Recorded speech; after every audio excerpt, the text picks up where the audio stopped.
Дүйнөнүн көп өлкөлөрүндө иштеп жаткан баллон системасы Кыргызстанга да кирген. Бул билим берүү системасы Кыргызстандын билим берүү сапатын жогорулатуудабы же өзгөртүүдөбү?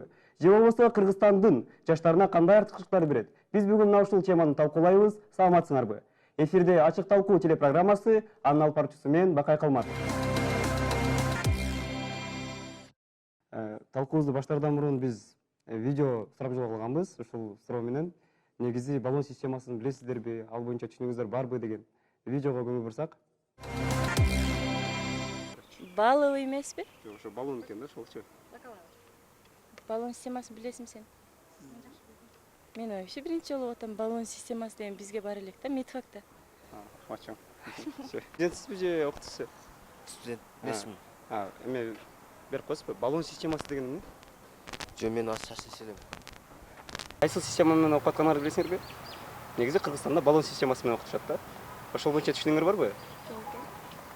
Бир да түшүнүгүңөр жок, э? Канчанчы курсуңар? Бир. Мачам. Түшүнсөңөр, эмне деп кандай түшүнөсүңөр? Жөнөкөй тил менен түшүндүрүп берсеңер. Ал системада бизге мугалимдер түшүндүрүп берген боюнча 2 модуль болот. Мындай бир семестрде.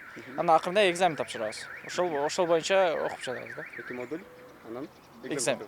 Ошентип эле түшүндүрүп койду мугалимдер. Ошондой деп айтты да бизге. Бир смежный, анан бир текущий модуль тапшырасыңар, акырында экзамениңер болот деди. Кыздар кандайсыңар? Бир суроо бар эле. Баллон системасы деген эмне билесиңерби? Баллон? Негизи азыр баллон системасы менен окуйсуңар да силер. Баллон системасы? Баллон системасы. Канчанчы курсуңар? 2. Баллон Негизи системасы. силер Кыргызстанда эми баллон системасы менен окуйбуз да баарыбызчы. Ал боюнча түшүнүгүңөр жок. Баллон системасы. Баллон системасы боюнча. Баллон Биздин алган балларыбызды системалап коюшат. Ушул эле суроону мен жаштарга берсем, студенттерге. Негизи эле баллон системасы боюнча түшүнүгүңөр барбы? Чындыгында окуган эмесмин, азыр уктум, кичине маалымат алдым. Бул жактан бирок баягы 100 балл деген эмелерди классташым айтып берген, ошол студент окуйт ошол. Биринчи курсуңар азыр, э? Биринчи курс. Мугалимдер түшүндүрүп берген жокпу боюнча? Жок. Баллон системасы боюнча кабарыбыз жок. Сиздерден угуп атабыз. Баллон системасы боюнча бизге силабустар берилет деди. Ал силабуска карай биз өзүбүз да кийин машыгып кете алабыз деп. Кийин система АВН боюнча түшүнүп берди. Кийин биз посольстводо иштебиз келсе, биздин АВНыбыз кандай болуш керек? Жана баллон системасына балдар кандай топтолот? Негизи баллон системасы деген эмне экен ошондо? Ошондо текущий контроль деп балдардын топтолушту жөнүндө айтып берди да. Баллон системасы менен окудуңуз. Өзү эмне деген баллон системасы? Эми биринчиден жогоруда өзүбүз видео сурамжылоо көрүп кеттик. Ал жерде бир 7-8-10 чакты студенттерден сурамжылоо жүргүзүлгөн. И плюс тем более окууну уже бүткөн студенттерден суралган. Баллон системасы боюнча түшүнүк көпчүлүгүнө жок. Көпчүлүгүнө эмес, почти 80% жок экен. Көпчүлүк билишпейт экен. Бирок Кыргыз Республикасында уже бир нече жылдан бери европейский баллондук система биздин өлкөбүзгө кирген. Эми себебине токтоло турган болсок, бул жерде азыркы учурда конкретно идеалдуу баллон система иштебегендигинен көпчүлүк билбеши мүмкүн. Буга дагы токтолуп кетебиз. Эгер жалпы эле түшүнүктүү айта турган болсок, бул баллон системанын теориясында максаты бул студенттердин өзү аракет кылгандыгына көбүрөөк басым жасала турган система бул. И негизги эле бир аргумент катары баллон системага киргизилип атканда биздин дипломдорубуз чет өлкөдө да башка жакта иштеш керек деген максатта киргизилген. Сиз жогоруда жакшы айтып кеттиңиз, сизче баллон системага кириши менен билим берүү сапаты жогоруладыбы же өзгөрдү дедиңиз. Мен айтат болчумун, өзгөрдү. Өзгөргөн эмне өзгөрдү? Балким зачетный книжкадагы сырты жана ичи өзгөрүшү мүмкүн. И студенттердин арасында бир жаңы 1-2 термин кирди. Бул силабус деген, кредит деген терминдер кирди. Өзгөрүш ушул жерде гана болсо керек. Бул суроого да кайтып келебиз. Эми ошмун мугалимдерден сурап берсек, ушул эле боюнча. Негизи эжеке айтсаңыз, эмне кандай муктаждык бар эле да баллон системасын өткөнгө? Негизи эле баллон системасы деген эмне азыр студенттер да билбейт экенбиз. Советтик билим берүү системасында приоритет эмнеге берилет эле? Студент же окуучу билеби? Мына ушул баланчаны айтып бер, түкүнчөнү далилдеп бер математиктерде деген суроолорду, тапшырмаларды берет элек да. Азыр билгенге басым жасаган аябай татаал болуп атат да, себеби биле турган нерсе толтура. Анын баардыгын өмүр бою ичпей, жебей, уктабастан өздөштүрүп дагы эч ким аягына чыга албайт. Демек, эмнени өзгөртүш керек анда? Демек, жанагы окутуудагы принциптерди өзгөртүш керек. Эмнеге маани бериш керек? Демек, студенттин биле турганынан көрө ал жасап бере алабы, демонстрация алабы, көрсөтүп бере алабы, ошол билгенин бир жерде пайдалана алабы, ушул маанилүү болуп атат. Ошондо негизги принцип демек биз мектепте дагы алган билимди мындай турмушта жашоо тиричиликте колдоно ала турган окуучуларды жашап кеткенге бир пайдасы тие турган билимдерди берип, негизи максаты ушул эле. Ушул экен. Эми агай сизге суроо берсек, ушул эле суроо. Анан негизи азыркы учурда Кыргызстандын жаштары кандай кабыл алды да ушул баллон системасы?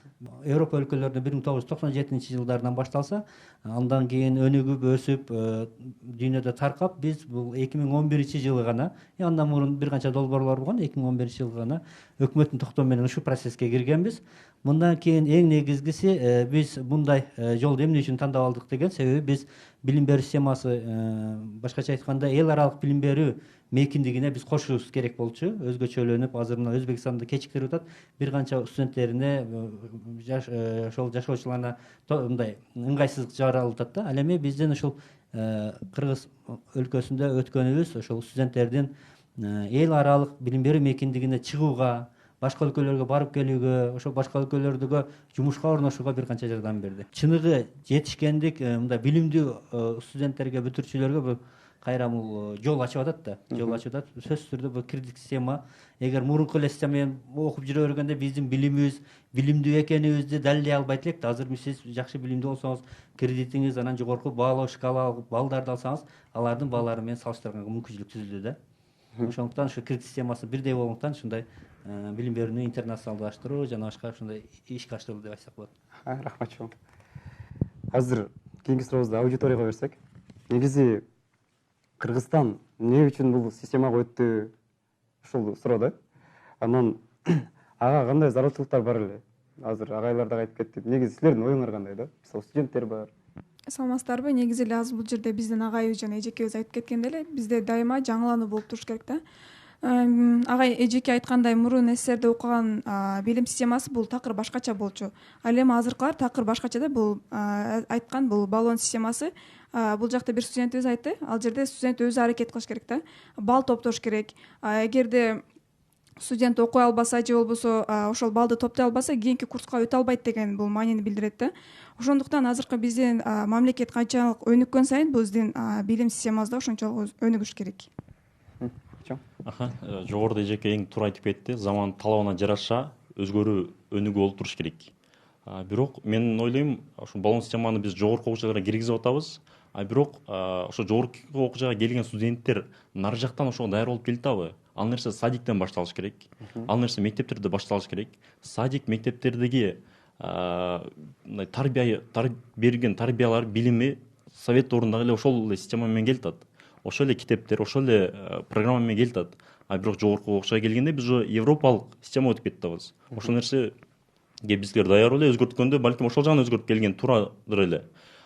Жаштар азыркы муун мамлекеттин келечектеги саясий да стратегиялык ресурсу.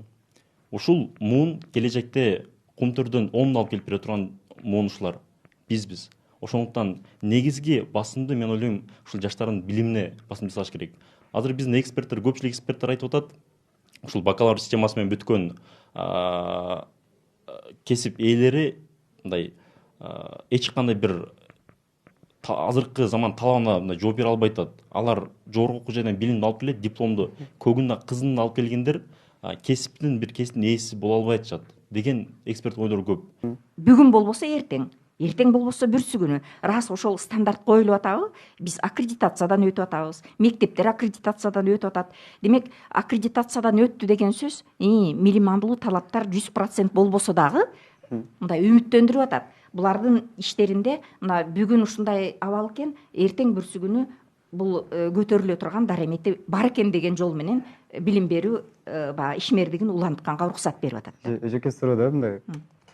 Анда биз биринчи даярданып турган кирсек жакшы беле? Мисалы, биз ошондо экспертиза жүргүзгөн студенттер болуп калдыкпы? Кандай болуп калат да? Эми даярдоо качан болуп бүтөбүз? Ушул суроого ким жооп бере алат? Эжеке мындай болду да. Негизи ушул эмени кабыл алып атканда дагы көпчүлүк каршы чыккан экен.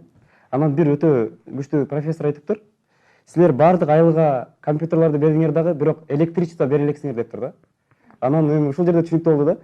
Себеби биз баллон системасын өтө тез кабыл алып алдык. Биздин студенттер ага даяр эмес деп айтканда, анан негизи кандай кеңештер болгон ушул боюнчачы? Ортого салынып, анан чечилгенби же? 2003 жылы мамлекеттик деңгээлде ал кезде президентибиздин демилгеси менен ушул процесске кошулалы деп ошол убакта көтөрүлгөн бул маселе. Мына 2012 жылга чейин 2011 жылы кабыл алынды, биз фактически 2012 жылдан баштадык да. 9 жыл аралыгы өтүп атат. Ошондо деле даяр болгон жок да. Демек күтүп отура берсек, биз Өзбекстандан дагы начар абалда калмакпыз да. Биз ошол эмени туура баягы маселе коюлуп туура кабыл алганбыз. Эжеке эң туура айтып кетти. Ар бир жаңы реформа болуп атканда кандайдыр бир убакыт өткөндөн кийин ошол реформа оңдолуп түзөлүп бир идеалдуу бир система келсе керек ар бир коомдо элечи. Бирок эжеке мен суроо бергим келип турат ошол жердечи.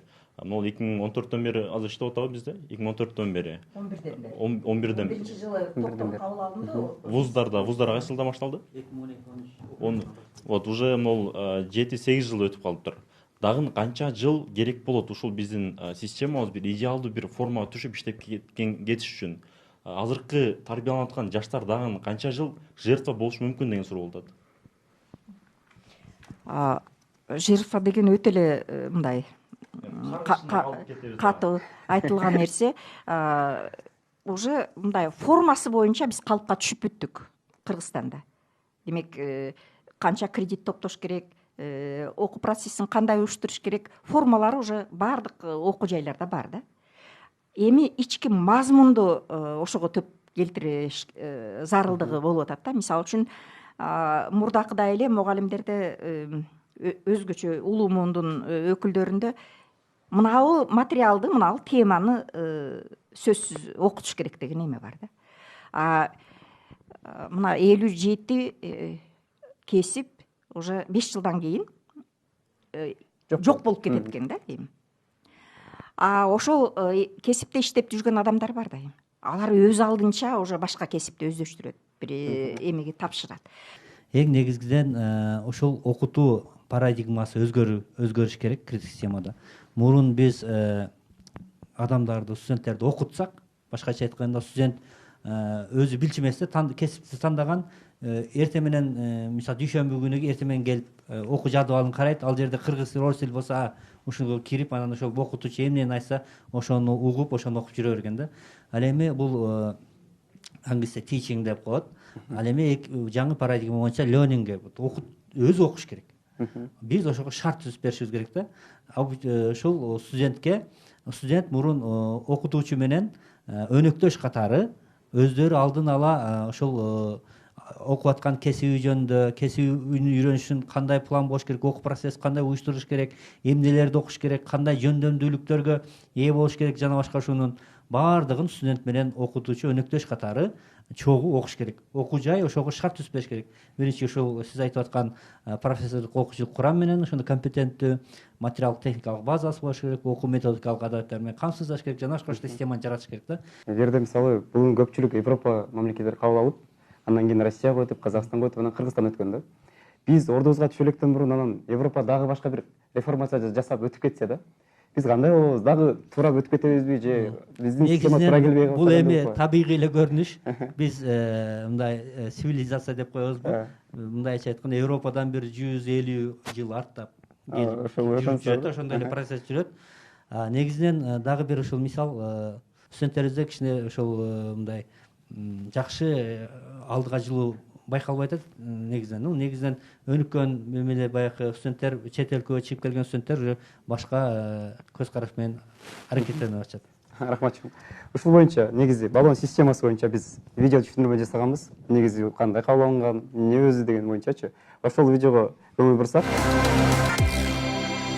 Болония системасы деген эмне? 1999 жылы Италиянын Болония шаарында Европанын 29 мамлекети Болония декларациясына кол коюшкан. Декларацияда Европа аймагында жогорку билим берүүнүн атааңдашууга жөндөмдүүлүгүн жогорулатуу боюнча өз ара милдеттенмелер камтылган. Аны менен жогорку окуу жайлар толук өз алдынча жана көз карандысыз болуп калган. Документ конкреттүү юридикалык милдеттенме алган эмес, макулдашуу ыктыярдуу болгон. Бул документте төмөнкүлөр жазылган. Биринчиси студенттерди жана бүтүрүүчүлөрдү мобилдүү болууга стимул берүү. Экинчиси окутуу 2 циклдык режимде ишке ашат. Биринчи цикл болжолдуу 3 жылга созулат. Экинчи циклда бүтүрүүчү магистрдык жана доктордук баскычка өтөт. Үчүнчүсү ЭКТС кредиттик трансфердик система. Мында студентке предметти тандоого укук берилет. Төртүнчүсү интеграциянын негизинде Европа өлкөлөрүндө бирдей стандарттарды иштеп чыгуу. Бешинчиси жоштордун ортосунда кызматташтыкты жана окуу программаларын жайылтуу. Негизинен ушул критерийде азыр иштеп атабы? Же толук жооп бере элек бул критерийлерге жеке? Болония процессиндеги кабыл алынган келишимдер, принциптер Кыргызстанда деле иштеп атат да. Ушул мисалы биздин бакалавриат адистиктеринде 240 кредит топтойчу турган болсо студент, ошонун 106-110 кредитке жакыны бул студенттин эркине коюлган да. Студенттер өздөрү тандап, элективдүү курстар, тандоо курстары деп коет. Анан айрым предметтерди биз жогорку окуу жай өзүбүз чечебиз да. Демек жогорку окуу жайга дагы өз алдынчалык берилген деген. Демек биз окуу планды жогортон түшүрүлбөйт. Негизинен менин сиздин сурооңузга жооп бере кетсем, 4 жыл окуп бүттүк. Бизде бир да андай случай болгон эмес, андай окуя болгон эмес. Студенттер келип, биз могу предметти окуйбуз, могу окугубуз келип атат. Могу семестрде биз могу предметти окуйбуз, кийинки семестрде могу окуйбуз деген андай окуя биздин группага дагы, курсубузга дагы, факультетте да андай мен учураткан жокмун. Чынын андай болгон эмес. Ал нерсени балким агайлар деле тастап бериши мүмкүн. Себеби студенттерде андай балким маалымат жоктур, же талап кылууну билбейттир. Негизги принциптердин бири ушул студент өзүнүн окуу процессин уюштурганга, пландаштырганга катышат да. Студент качан катышып уюштура алат? Студент ошол окуу процесс деген эмне экенин билгенде, түшүнгөндө катыша алат да. Ошол тараптан бизден биринчиден ошол жалпы окуу жайдын администрациясы, ошо билим берүү стандарттары бул шартты жаратканга баардыгы ошо жобот талаптар коюлган. Бирок бул ишке ашышына эки субъект болуп атпайбы ишке ашат. Бул окутуучу анан студент.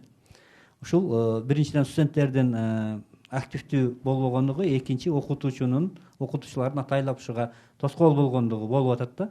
Биз аябай практикада көрдүк, мисалы үчүн тандоого коюп, эки предметти койсок, эгер окутуучудан, мисалы үчүн окутуучудан студенттер коркконунан ушул предметтин тандаган учурлары болду, түрдүү ушундай калыптандык да. Бул кадимкидей баягы шайлоо процессиндей болду. Кээ бир студенттер мисалы үчүн ошол окутуучу мындай жеңилирээк баа коюп берет деп тандаган учурлар болду. Студенттер мисалы үчүн азыр билим алайын дебей баа үчүн окуган студенттер болуп атат. Бул эми ишке ашып атат негизинен. Анан жогоруда студент айтып өттү, биз көрбөдүк депчи. Мүмкүн ошондой кээ бир факультеттерде окутуучулар ошол атайлап студенттердин өздөрүн койбой тандатып, же болбосо ушундай эле тандоо мүмкүнчүлүгүн бербей эле чечип коюп, студенттердин түшүнбөстүгүн пайдалануу моменттер болушу мүмкүн. Рахматчын. Биз ошо жаштарга сурай берсек, биринчи курстарга. Негизи ушундай түшүнүктөрдү өзүңөр тандасаңар болот. Ошол кредиттиңер бар, бүт бардыгын мисалы айтты азыр Нурбек сын түшүндүрүп берди, эжеке түшүндүрүп берди.